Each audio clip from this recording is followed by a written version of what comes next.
All right. What's up, everyone? My name's Max, and I'll be sharing a testimony piece with you guys of just some stuff that God's brought me through, and I hope it speaks to you guys today. I was with my father today. He was at my 8th birthday. We got breakfast as we always would, and I got it my way, and it was good. I was with my father today. He was at my basketball game, and when he cheered my name as my opponents were defeated, I knew it was all the fame I ever needed.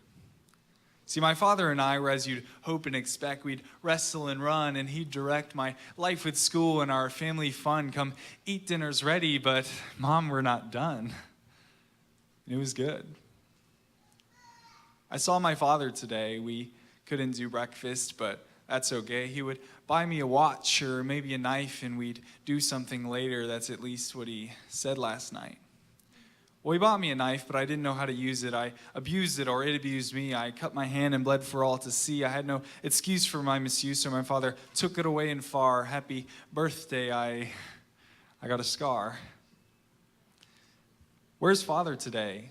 He's talking with Mom. He's been so busy, there's a lot going on. I got an A on my test. I got them all right, put it there with the rest. He'll see them tonight. I didn't see my father today. I hope everything is okay. He didn't show up to my game, but I wish he came, because it was good. I was with my father today. My parents called us in. They had something to say. How could he begin? My sister cried. My brother and I just stood. I told him some lie that maybe I understood. And after that, it wasn't long before he packed, and now he's gone. I had questions I wanted to ask, but I couldn't speak, so I put on a mask because I wasn't weak. And so I left home. I wouldn't stay. I'd be with friends and make a way to forget and roam. What else to do? Do everything away from you. I'd play a sport or maybe 3 or just import pornography. Forget God. He doesn't care. Video games are always there, but it's been a year and now it's 2 and I'd fight you here. And man, I do, but don't dare ask if something's wrong. Don't you dare care for me. I swear that I am stronger than the man behind me. But every night before I slept, these wounds would pound as bloody scars. How could God not have kept my parents together? Now like the distance of the stars and like the space between them, my heart felt cold. So I cried out to God that he might do something bold. But like the blade I couldn't bear, blood came bursting through my skin. I felt the pain of all my hurt. I felt the weight of all my sins. So I knelt down to my hands. I cried down to my knees. No strength left to stand. I yelled, God, please. A voice. You've been bearing this burden that's killing like cancer. Don't carry it longer. I give you my answer. And as in the dark of some ancient room, I felt the raising of my heart like the breaking of a tomb. And I looked to see God's hand stretched wide, my sin on his shoulders, my knife in his side. But I turned away and said, God, no. Is this not the pain I've earned? Is this not the weight I owe? But when I saw Jesus' eyes, my striving diminished. He said he'd carry my cries. He said, it is finished. As a veil uncovered or torn in two, I felt this mask I had worn was breaking too. And if I'd trip or fall, he'd hold out his hand. He'd lift me up. He called me to stand. And so I stood. Not because of my good, but because he could, and by his good, I could too. I couldn't stand, not on my own. So I took his hand. I wasn't alone. When I was depressed, when I played on my phone to forget I ate lunch alone, there was Jesus. When I met my dad's girlfriend but would forget her name because she was the third who came, there was still Jesus. And I know what you think, these may sound cliches, but when life can change in a blink, you ought to know who stays.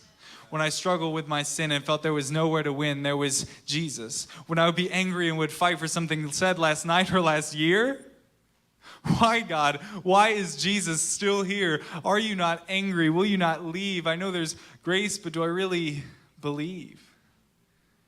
And yet, when I have breakfast, he does the same.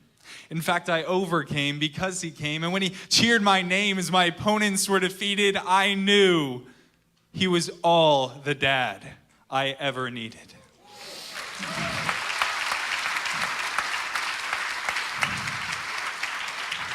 And so I proclaim to you, my sisters, his daughters, don't let depression hold you any longer. And likewise to my brothers, to his sons, he gives us the strength to overcome. He will never leave us nor forsake us. In fact, he makes us ever new. If he can calm the storms, he can calm yours too. And that's what he's called us to be holy, to be light. And sometimes it may feel like we're walking at night, but that's all right, because just as a city on a hill cannot be hidden, so the darkness will not overcome you. No, it is forbidden. I assure you, God's word will never return void. In fact, when there was nothing but void, God spoke light, which darkness could never avoid. And sometimes God calls us into such a scary space when we can't see the road, we can only see his face. But when we walk any way, what we may find is we're walking on water. It may blow your mind. And so as God is faithful, so have faith in him. I'm a testament to this, that his love bursts at the brim. And I don't have everything solved, but I have the solution. And his name is Jesus.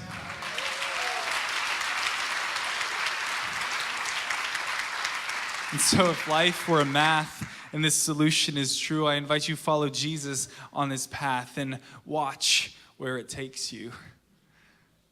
Guys, I forgave my father today, and I did it God's way. And can I tell you a secret? You don't have to keep it. It was very, very good. Thank you.